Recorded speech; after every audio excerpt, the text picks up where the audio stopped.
ને રહેવું.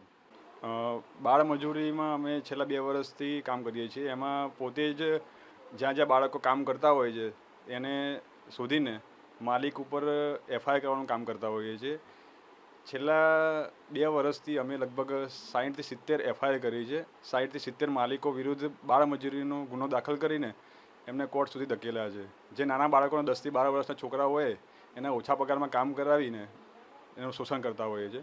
હવે પબ્લિકમાં જાગૃતતા એટલી બધી નથી આવી અત્યાર સુધી, પણ જેમ જેમ અમારું કાર્ય વધતું જાય છે એમ પબ્લિકમાં અવેરનેસ આવતી જાય છે કે જ્યાં બાળકો કામ કરતા હોય ત્યાં રેસ્ક્યુ થતું હોય છે, એટલે માલિકો ઉપર દબાવ આવતો હોય છે, બાળકો કામ કરાવતા એફઆઈઆર થાય, જેથી કાનૂની કાર્યવાહી સતર્કતા બને તો જાહેર જનતા આગળ આવીને એની કમ્પ્લેન કરતા હોય છે. પણ જનતા ઉપર થોડુંક એવું લાગે છે કે હું જો ફરિયાદ કરીશ તો મારી પર કોઈ એક્શન લેવાશે. કોઈ મોટા રેસ્ટોરન્ટવાળા હોય તો ત્યાં માહિતી આપવા માટે એ લોકો અચકાતા હોય છે કે હું જો બાળમજૂરીની માહિતી આપીશ અને કોઈને ખબર પડી જશે તો મારી પર કંઈક થશે.